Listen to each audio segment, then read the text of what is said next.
in Europe, I should say, Italy passed uh, a more aggressive, more lenient budget, increasing their uh, deficit by 2.4% when it was expected to come in under 2%.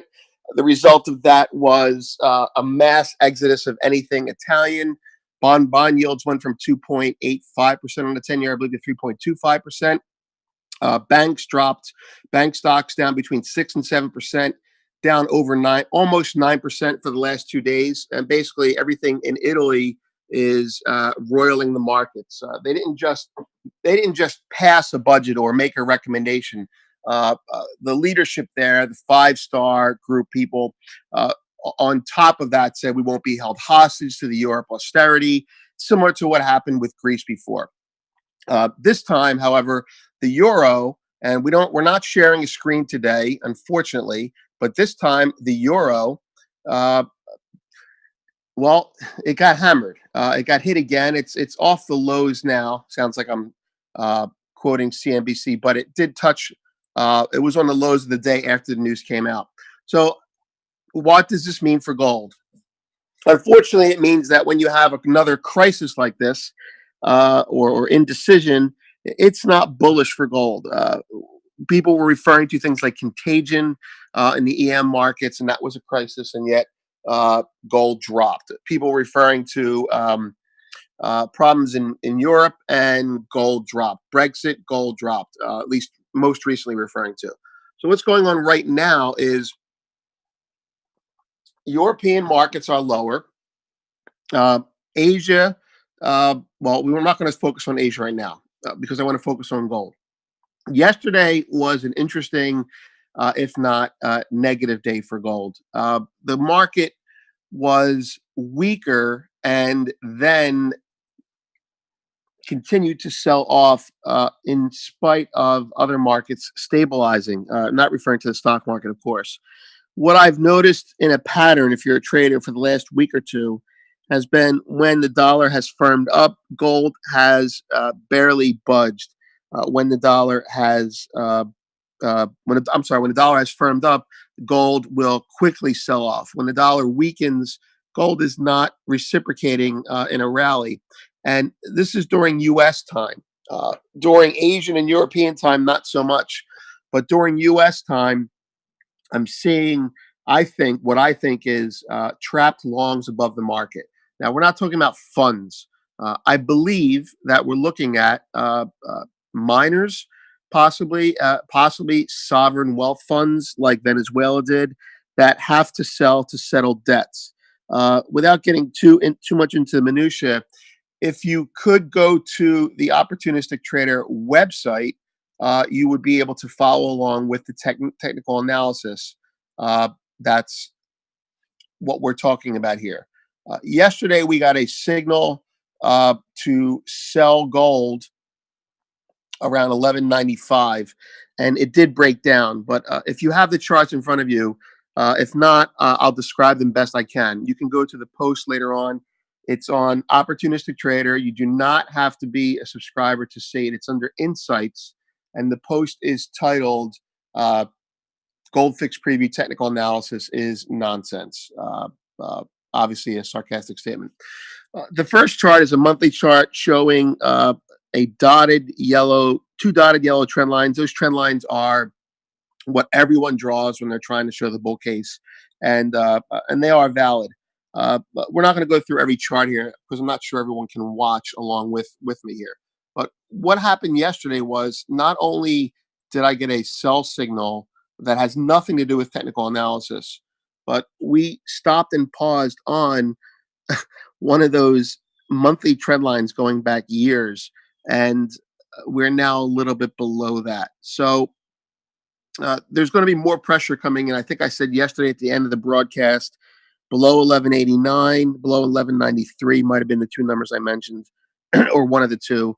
Expect more pressure. We're now in a situation in gold where nothing seems to help it. Conversely, if you look at the gold mining stocks, they were up yesterday, and they, not all of them, but the ones that were up, I believe, are the ones that are candidates for takeovers, if not already in a takeover situation. like Rand is merging with Barrick. We know that. Newmont was not strong, but other miners looked good. And this flew in the face of the price of gold itself. I think what we're looking at here is gold stocks are going to stabilize and possibly go higher, in part because gold companies are getting their balance sheets fixed in preparation for a merger. Now, part of the problem that gold companies have in their hedging is, as one of the participants, he's on Twitter at Mink Gecko. I would recommend you follow him. Correctly made a comment that Gold Corp, when they had their own problems uh, uh, recently, their recent earnings, they were mismanaging their hedges. But he pointed out that a lot of the problem was with Argentina, and having jurisdictional issues with Argentina is nothing to laugh at. But what we're looking at right now across the board, just to give you a recap on where markets are because of our media uh, thing going on here, is this: the yuan is flat, slightly lower. That's supposedly bullish for gold. Oil is hovering around unchanged on the U.S. side. Depends on where you look at expiration. Silver is up, trading 14.29. Platinum is trading 806.80. That's down $2. Copper is down as well. Palladium is bucking the trend constantly. It's up $5. And gold is down about 70 cents from my settlement. That puts it at 1185.70. We're short from 1195.70. Took half a position off yesterday. Happy with that. But it did snowball into a bigger short signal, and we're looking for 1181 or lower. It's important to note that if you are playing from the short side or you are looking for some relief, 1179 could be an area where the market would stabilize. Below that, we will probably make new lows. That's not to say it won't stop or be close to the ends, but if you're a value buyer to hedge, I mean, look, the dollar is very strong. You should be buying gold as the dollar gets stronger, because when the dollar weakens, and it will, U.S. stocks will not do well in the long term because their earnings will be pressured. If you're buying gold as a hedge tomorrow for a stock crash, that's probably not a good idea. If you're buying gold for a chronic problem in the marketplace for years to come, which is going to happen, uh, might not be a bad idea to start buying dips, because that is the way you should be balancing your portfolio. In the meantime, we have a sell signal. We're in the middle of a sell signal that should take the market down to 1181.